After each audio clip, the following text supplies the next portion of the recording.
আসসালামু আলাইকুম। আজকে ঈদের দুটো স্পেশাল ডিশ রান্না করব।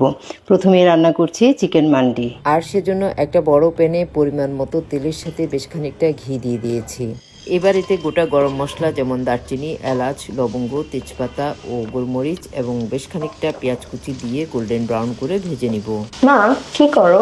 তুমি তো চিকেন মান্ডি খেতে পছন্দ করো, তাই চিকেন মান্ডি রান্না করছি। এই আইটেমগুলো তো অনেক গ্রিসি আর অয়েলি হয়, ডিশেস ক্লিন করতে কষ্ট হয় না? আমি তো ভিম লিকুইড দিয়েই ক্লিন করি। স্পঞ্জে কয়েক ফোঁটা ভিম লিকুইড নিয়ে ধুলেই তেল চর্বি সব ক্লিন হয়ে যায়। এবারের ঈদ শপিং লিস্টে ভিম লিকুইড একটা মাস্ট রাখতেই হবে। এত গেস্ট আসবে, সহজে ক্লিন করার জন্য এই ভিম লিকুইড খুবই দরকার। আর এটা ইউজ করার পর হাত কিন্তু একদম রাফ হয় না, খুব সফট থাকে। মান্ডির চিকেনটাকে আমি আগের দিন রাতে salt, lemon juice, black pepper powder, chilli, coriander, cumin এবং গরম মশলা পাউডার দিয়ে ভালোভাবে মেখে রেখে দিয়েছিলাম। এখন ম্যারিনেটেড চিকেনটাকে পেঁয়াজের মধ্যে দিয়ে ভালো করে কষিয়ে নেব। চিকেনটা ভালোভাবে কুক হয়ে গেলে এবার আমি সবগুলো চিকেন বলে তুলে নিব।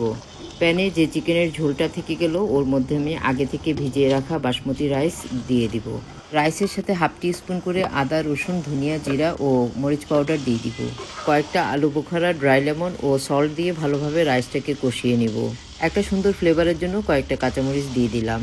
রাইসটা যাতে প্রপার সিদ্ধ হতে পারে সেজন্য পরিমাণ মতো পানি দিয়ে দিব। অন্যদিকে একটা ফ্রাই প্যানে আমি কিছুটা ঘি নিয়ে নিলাম।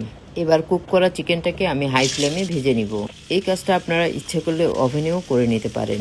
একদিকে চিকেনটা হচ্ছিল আর অন্যদিকে রাইসের পানিটাও টেনে এসেছে, সো আমি কিছু ফ্রেশ মিন্ট লিপ দিয়ে কিছুক্ষণ দমে রেখে দিব। খুব সুন্দরভাবে রাইসটা ফুটে গেছে। এবার আমি ভাজা চিকেনটাকে রাইসের উপর বিছিয়ে দিব।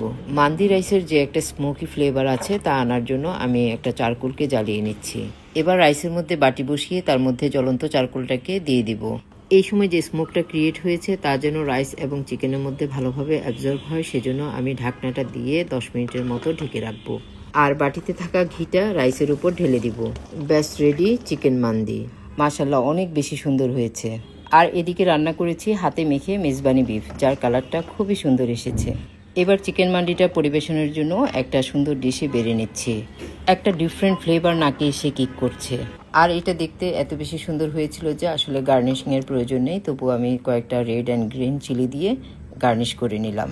আর বিফটাও একটা বাটিতে বেড়ে সুন্দর করে টেবিলে পরিবেশন করলাম। সো এভাবে পরিবেশন করে ঈদে প্রিয়জন এবং ফ্যামিলির সাথে এনজয় করতে পারেন।